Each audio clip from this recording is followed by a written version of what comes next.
one has to first look at what the damage is, I guess.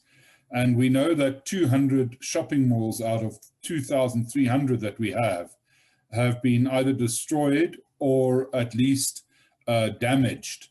And if we look at that, at the average shopping mall, or this being 8.7% of all shopping malls, then we know from the value of shopping malls, or the replacement value of shopping malls, this will be at least 14 billion rands damage.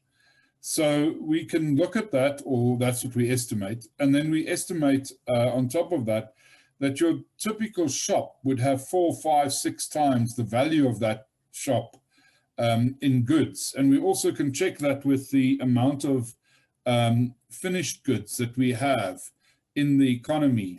And that is, in the end of the first quarter, was 634 billion. So if we take a look at that on the same basis, then we're looking at approximately 55 billion rand, 56 billion even, quite easily. And then that excludes then unfinished goods. So you saw, for example, tires being taken. That would be considered an intermediate good. And that's another 148 billion, although we don't think as much has been destroyed there. But that just gives you an idea that we're looking at least at 70 billion in destruction. And remember, we're not even talking about the city centers, because the malls are specifically classed as malls. You know, that's where we get it. So the shops and the spaza shops and all that we don't see in this destruction and we don't have numbers on will add to it. Mike, this problem is especially intense in two of the most active economic hubs of South Africa, that's Gauteng and KwaZulu-Natal. What's the impact there? There's 6,000 trucks a day traveling on the N3. News has just come in that today will be day 4 of the N3 being closed.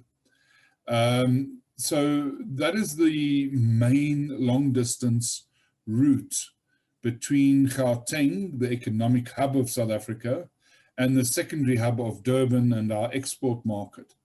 And that is very, very, very damaging. Obviously, it also damages further than that to a lot of the goods that go to a place like Polokwane and so on will go on the N3. Same with Harrismith or Bloemfontein. So that is literally 50% of all long distance transport.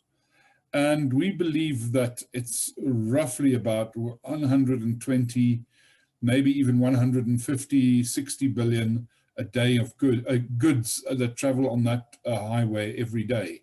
So if you've had getting to 4 days, it's getting close to 500-600 million rand there that the goods are not traveling at. That would have an impact. Then there's the problem with fuel, which is going to cause a lot of other problems. Do you have any information on that?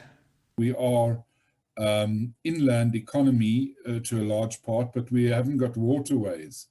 So for people to get goods and services and to get to work, they need to use cars that use fuel. At the same time, we've had a force majeure declared by Transnet Rail. Now, rail does approximately about 1/3 of all transport, but only about 8% or so of normal general goods transport. But they can't travel at the moment either. And then you think of the export line, the coal lines, the damage there. I'm not quite sure what it will be, but one can see this is going to pack up into or add up into the billions of rand. And then, you know, we haven't even looked at the banks that had to close. We haven't looked at the injection sites or hospitals that had to close. All those also add value. It becomes a very different value exercise. But the point of the matter I'd like to make is I don't see the loss as less than 70 billion to the South African economy. The longer it carries on, obviously the losses increase. But that's the one part.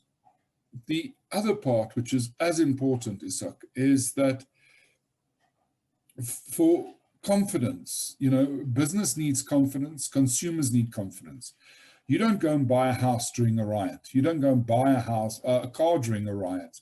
You need a lot more confidence to do those things because that's a long-term commitment. And the same for business investment, the same for hiring new people. All those things have now come and gone negative. And I think we will see it in a drop in car sales again. We will see it in a drop of house sales. Obviously, there are some house sales in the pipeline. You've got to go to the deeds office and so on. So that we'll only see in a month or two. But certainly there's a huge problem with that. And then obviously the banks make less money because they finance less goods. And this is the confidence part of it that's going to come and play a very big role, and is probably already playing a very big role. How does this impact on the supply chain, Mike?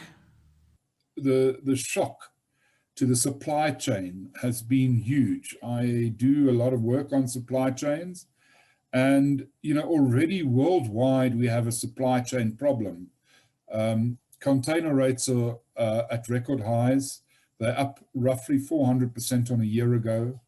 There's a shortage of container ships. The ships are in the wrong places. That's due to COVID, the Suez Canal story. Everything has just gone wrong. Now we've already going to pay more for the goods that come in, but now our harbor is closed. So that increases that cost even more because that ship has to get paid per day. The container is rented per day or per week. And ultimately, that will have an impact. Now, the Port of Durban has been closed for a while. We've seen our refineries closed for a while. We already had Engen closed and Chevron, or the old Caltex in Durban, is closed. Mossel Bay is closed. Now we've got Sapref, the biggest refinery, closed. And refineries make fuel. Yes, you can import fuel. But you might have to import much more than fuel because things like paint, things like margarine, everyday goods, they have ingredients that come from these refineries. So the knock-on impacts and the supply chain impacts on everything is going to be huge because we live in a just-in-time manufacturing type world. So if you buy BMW and you don't get the tires from Dunlop, you can't export that car. And that's only one of 1,800 ingredients in say a car, and now these ingredients can't come from anywhere else in the world. They might have to be flown in, which is very expensive, and they can't just be driven up. The engines can't say be driven up from Durban or put on a train.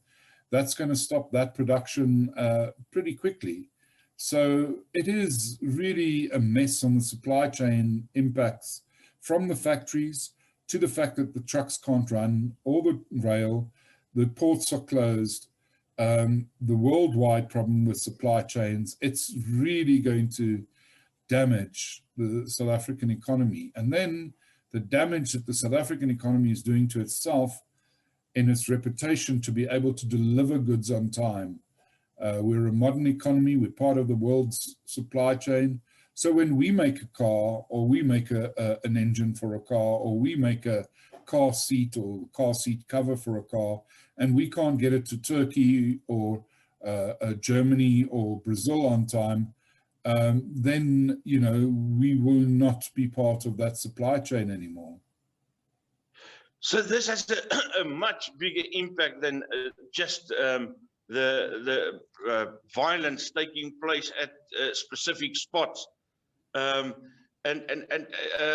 it had an immediate impact on the rand as well. Yeah, the rand weakening will have an inflation impact.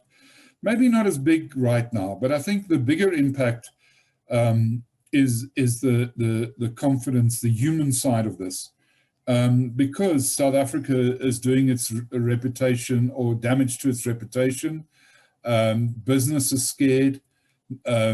We don't see proper leadership. We actually see better leadership from some of the taxi organizations that look after goods and so on in the Eastern Cape.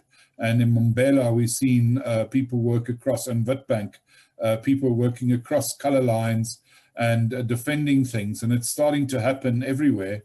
But that is maybe the good of it. But the fact is that we're not seeing this sort of leadership from our leaders. And I include big business because they're also scared to speak up. And small businesses have been damaged a lot in this process. And I think, there's going to be a split there too, a bit in what people feel that needs to happen. But I don't think we're on a winning wicket at all. And we will have huge problems going forward.